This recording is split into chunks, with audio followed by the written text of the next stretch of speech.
Begin tape. Leaving dead space.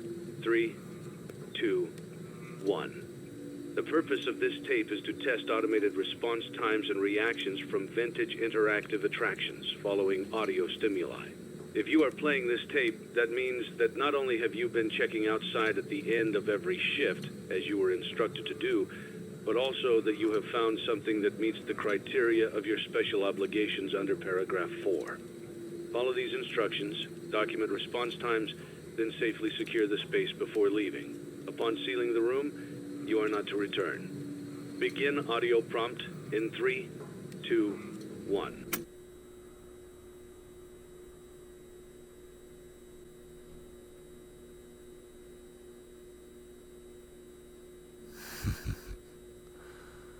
After all this time, Henry still has fools following him.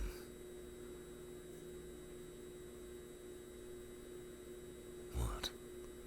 Didn't expect this piece of scrap to talk to you. Well, you chose a very interesting animatronic to salvage. After all this time, Henry's still pulling the strings, leading fools like you to follow in his arrogant footsteps. I thought I burned him, ruined him. Did enough so he'd finally quit from this whole operation. I know what it's like to lose a child. And knowing how Henry is, I figured that would be enough to tear him down. I suppose not. Maybe it fueled him like it did me.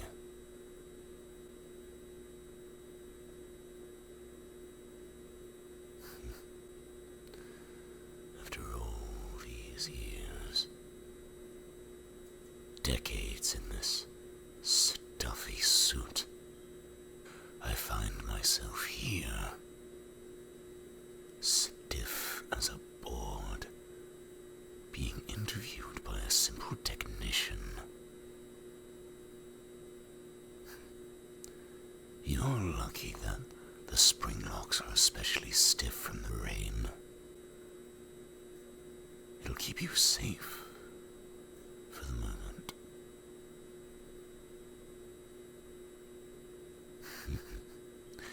You still have a bit of a confused look on your face.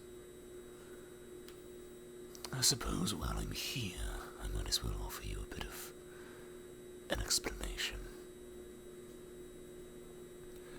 This establishment you're working for, I was its co-founder. I worked my way to the top.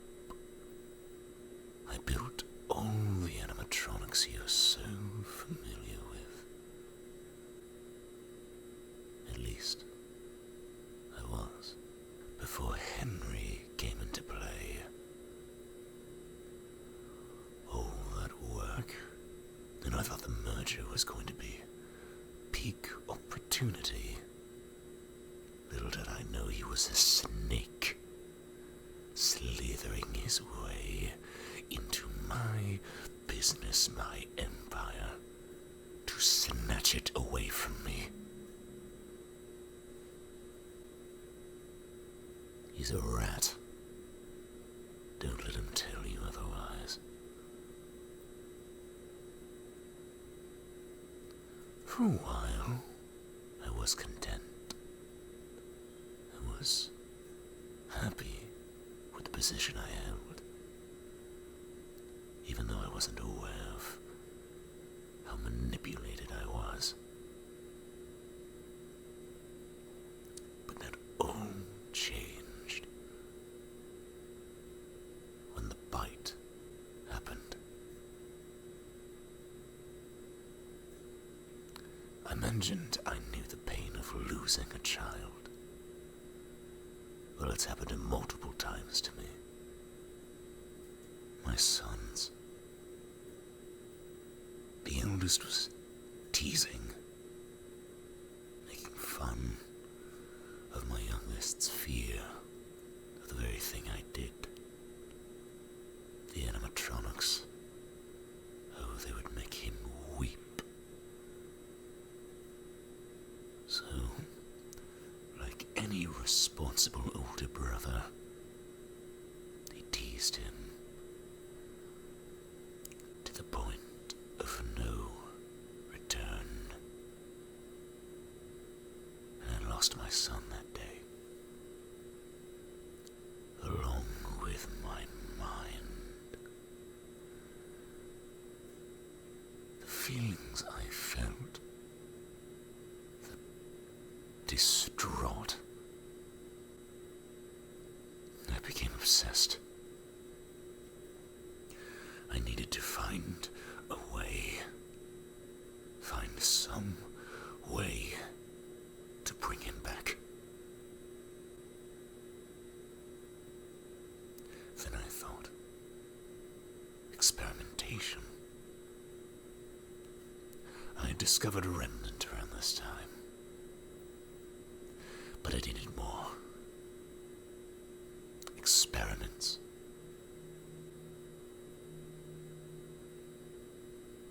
They worked. They brought life to metal, infusing the very wires with their soul. I was making progress, but I needed more. I needed more. So, I built the Fun Time Gang. I almost got caught with the machines I installed in them. But of course, I was able to worm my way around any sort of allegations they may have had. Baby specifically was my pride and joy. She was designed after my own daughter. She was perfect. She could dance, sing, even dispense ice cream. Flawless. Well, I suppose there was one flaw. The machine was programmed to look for one alone child, so the abduction would be subtle. I told my daughter time and time again to keep away, but she never listened. And all it took was a single opportunity, and then, well, I lost a second child. At least I thought. Racked with grief, I stored baby in the sister location. But then one day I noticed her eyes, they had shifted hue. I hadn't programmed or designed any feature like that.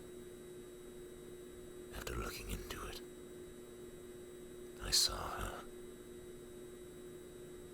My wonderful baby girl. She wasn't dead. The process could work.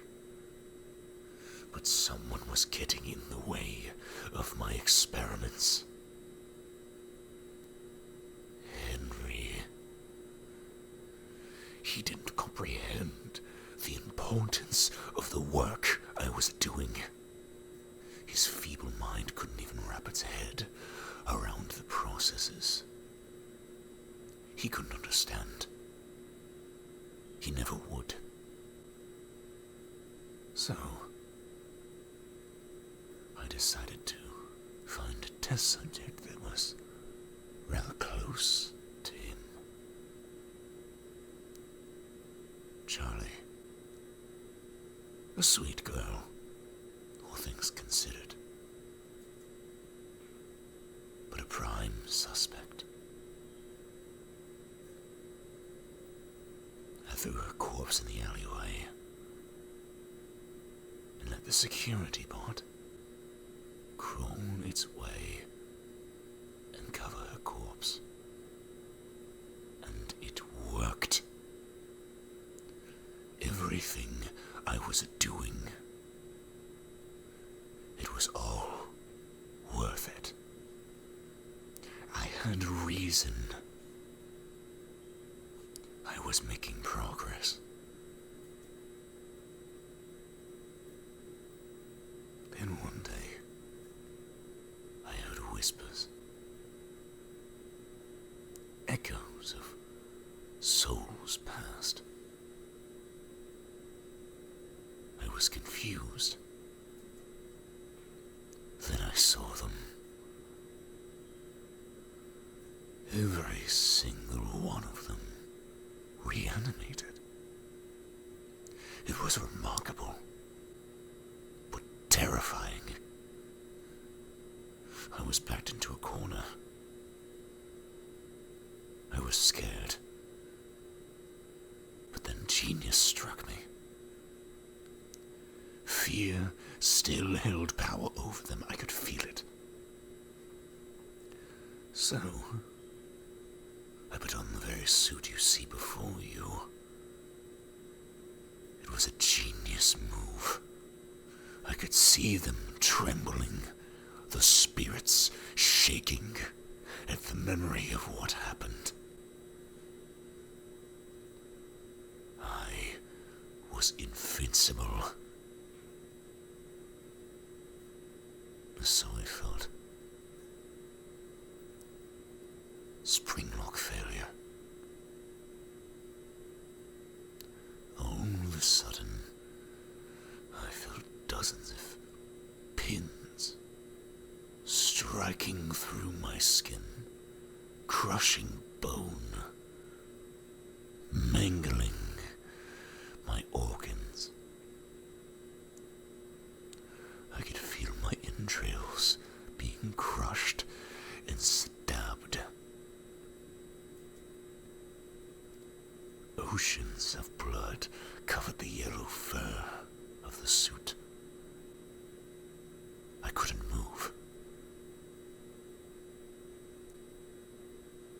I'd never experienced such piercing pain. To be torn apart by my own ingenious invention.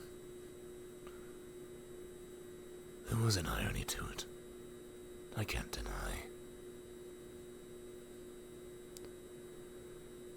But what I thought was punishment for my wrongdoing was secretly a blessing.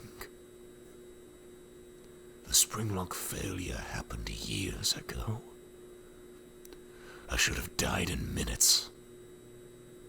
Yet here I am, speaking to you. It was a miracle.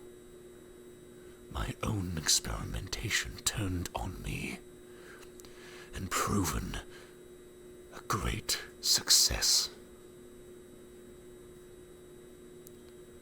I was truly immortal. Truly above all else. Above consequence. Above death. I came back. I beat death itself. I was alive. Limited, unfortunately. The joints made it hard to move. Eventually, my body adapted. It was a painful process, but one I still managed.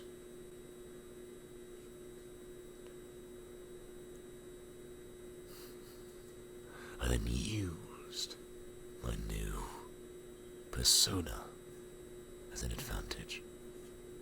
Going limp, I was dragged into a brand new attraction. Fazbear Frights. The indecency. To think my own experiments, my own creation, was being used as a horror attraction. It was disgraceful. Diabolical to see what my own creations were rendered to. But again, the torture proved to be a gift. A new security guard appeared one day as I was introduced to the attraction. He looked odd. His skin appeared to be rotting. At first it was almost impossible to recognize. But then I saw him. I saw who it really was. My very own son, Michael. At first I was relieved to see my own blood. After the divorce I felt so alone. My work was all I had. But to see my flesh in blood, at first, it was wonderful. But then I saw the way he looked at me. The way he saw my shambling and creaking body. He didn't see a father, he saw a monster. But I knew, deep down, I knew he knew it was me. I wasn't going to let him off with disrespecting his own father. I may be mangled, and I may be reduced to simple wires, tied with the sinews of my flesh.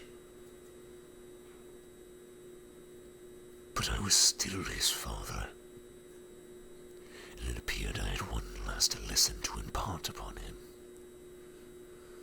Night after night, he would come back. Night after night, I would inch towards his office, ready to make him join his brother. He deserved it. He deserved to feel the pain he had caused, his own flesh in blood.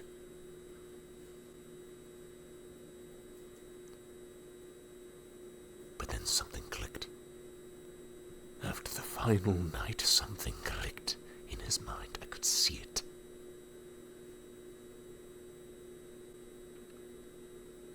He had lit the place ablaze. I was engulfed with flames. They enveloped me, frying everything. It was like my own personal hell.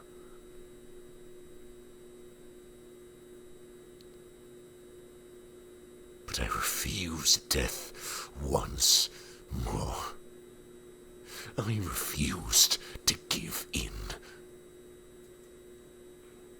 I realized that very hatred, that very determination, grit, and spite, that is what gave me life.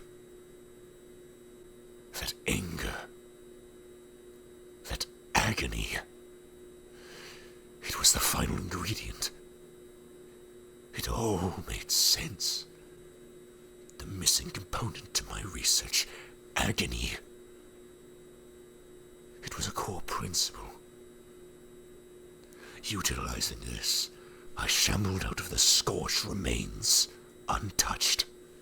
My body fried, but my mind all the same. My soul still intact. I came back. I will always come back. Death is a mere suggestion to me.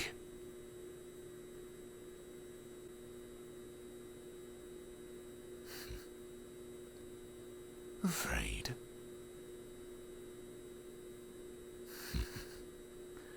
You seem a bit off-put. A bit nervous. Again, you're just interviewing an animatronic. Seeing if I'm worth the salvage, aren't you? What part do you play in Henry's game? Oh, don't you realize that you're just a pawn to him? He's planning something. I know he is. It wasn't random chance that I ended up at the back of this restaurant. No. It was a destiny. I can feel every soul, every putrid combination of what they are. They're coming forth. I am not alone in this facility. He has a plan, but I shan't let him enact it. Whatever he decides to do with all of us, I will come back. Death is beneath me. But you wouldn't understand that, would you? You're just a simple mortal. And you've wasted enough of my time.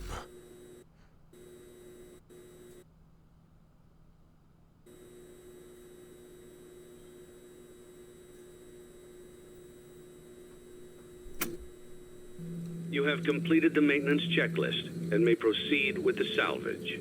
Well done. End tape.